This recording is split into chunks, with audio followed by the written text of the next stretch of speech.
ഇന്നലെ കോടതിയില് സച്ചി ആരാണെന്ന ചോദ്യത്തിന് അർച്ചന മറുപടി നൽകിയത് മോളുടെ കൂട്ടുകാരിയുടെ അച്ഛനാണെന്നല്ലേ? എന്നിട്ട് ഞാൻ വീണ്ടും എടുത്തു ചോദിച്ചു, അതല്ലാതെ നിങ്ങൾ തമ്മിൽ വേറെ എന്തെങ്കിലും ബന്ധമുണ്ടോന്ന്. അത് അർച്ചനയ്ക്ക് ഞാൻ ഇട്ടു തന്നൊരു ചാൻസ് ആയിരുന്നു എല്ലാം തുറന്നു പറയാൻ. എന്നിട്ടും അർച്ചന പറഞ്ഞില്ല. ഓർമ്മയില്ലാത്തതായി അഭിനയിച്ചു, വീണ്ടും എല്ലാം ഒളിപ്പിച്ചു വെച്ചു. ഇനിയെല്ലാം കോടതി തന്നെ തീരുമാനിക്കട്ടെ. വേണ്ട, ഇനി ഒരു കോടതിയിലും വരെ എനിക്ക് വയ്യ. ആരതി, ദയവ് ചെയ്ത് എങ്ങനെയെങ്കിലും ഈ കേസ് പിൻവലിക്കാൻ സച്ചേനെ കൊണ്ടൊന്ന് സമ്മതിപ്പിക്കണം. അതിനി നടക്കുമെന്ന് എനിക്ക് തോന്നുന്നില്ല. ഇന്നലെ കോടതിയില് അർച്ചനയുടെ ഭർത്താവാണ് സച്ചി എന്ന് തുറന്നു പറഞ്ഞിരുന്നെങ്കിൽ അതോടെ എല്ലാ പ്രശ്നങ്ങളും അവസാനിക്കുമായിരുന്നു. എന്തേ പറഞ്ഞില്ല? അതോ സച്ചിയെ മറന്ന് ഗൂഗിൾ സാറിന്റെ കൂടെ അങ്ങ് ജീവിക്കാൻ തീരുമാനിച്ചോ? എന്നെ എത്ര വേണമെങ്കിലും കുത്തിമുറിവേൽപ്പിച്ചോളൂ, എനിക്കൊരു പരാതിയില്ല. കാരണം ജീവിക്കുന്നെങ്കിലും ഞാനിപ്പോ ഒരു ശവത്തിന് തുല്യ. എത്ര കുത്തി നോവിച്ചാലും എനിക്ക് നോവില്ല.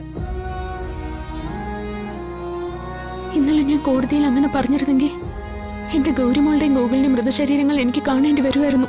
മണ്ടത്തരം പറയില്ലേ അർച്ചനെ. എല്ലാവർക്കും അവരവരുടെ ജീവിതമാണ് വലുത്.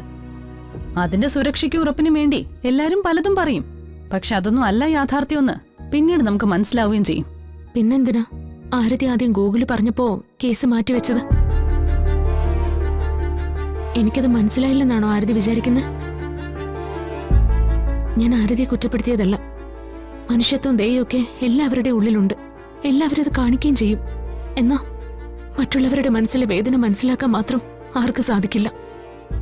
ഗുരുതുല്യനായ ഒരാൾ വന്ന് എന്നോടൊരു കാര്യം ആവശ്യപ്പെട്ട അത് നിഷേധിക്കാൻ മാത്രമുള്ള ഗുരുത്വം ഇല്ലായ്മ ഞാൻ കാണിക്കില്ല. ഗൂഗിൾ സാറിന് ഞാൻ അങ്ങനെ ഒരു ഫേവർ ചെയ്തു എന്നുള്ളത് സത്യമാണ്. പക്ഷെ അതിനൊക്കെ അപ്പുറം എന്റെ കക്ഷിക്ക് വേണ്ടിയാണ് ഞാൻ നിൽക്കുന്നത്. എന്തായാലും സച്ചി ഈ കേസുമായി മുന്നോട്ട് പോകാൻ തന്നെയാ തീരുമാനിച്ചിരിക്കുന്നത്. കേസിലും മറ്റ് സാക്ഷികളെ വിസ്തരിക്കുമ്പോഴും തെളിവുകൾ സമർപ്പിക്കുമ്പോഴും കോടതിക്ക് മുമ്പിൽ സത്യങ്ങളെല്ലാം വെളിച്ചത്താവും. അർച്ചന തോറ്റുപോവും. ഞാനിനി ഒരു കോടതിയിലേക്കും ഇല്ല. അങ്ങനെ പറഞ്ഞൊഴിയാനൊന്നും പറ്റില്ല. ഈ നാട്ടിലൊരു നിയമമുണ്ട്. ഒരു കേസ് കോടതിയിൽ വന്നാ പിന്നെ അതിന്റെ നിയമങ്ങളെ നമ്മൾ അനുസരിച്ചേ പറ്റൂ. ഓർമ്മയില്ലെന്ന കച്ചിത്തുരുമ്പി പിടിച്ച അർച്ചന ഇപ്പൊ കളിക്കുന്നത്. അതൊന്നും അധികം മുന്നോട്ട് പോവില്ല. ശാസ്ത്രീയമായി അതെല്ലാം തെളിയിക്കാൻ പറ്റും. ഞാൻ നേരത്തെ പറഞ്ഞത് വീണ്ടും ഒരിക്കൽ കൂടി ആവർത്തിക്കുക. അർച്ചന തിരിച്ചു പോകാൻ ഒരു തീരുമാനം എടുത്താ ഇതെല്ലാം ഇവിടെ അവസാനിക്കും.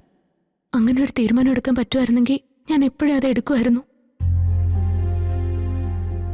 ഇപ്പൊ എന്റെ മുന്നിലെ പ്രശ്നം സച്ചേട്ടനോ ഗോകുലോ ആരുമല്ല, എന്റെ ഗൗരിമോളാ.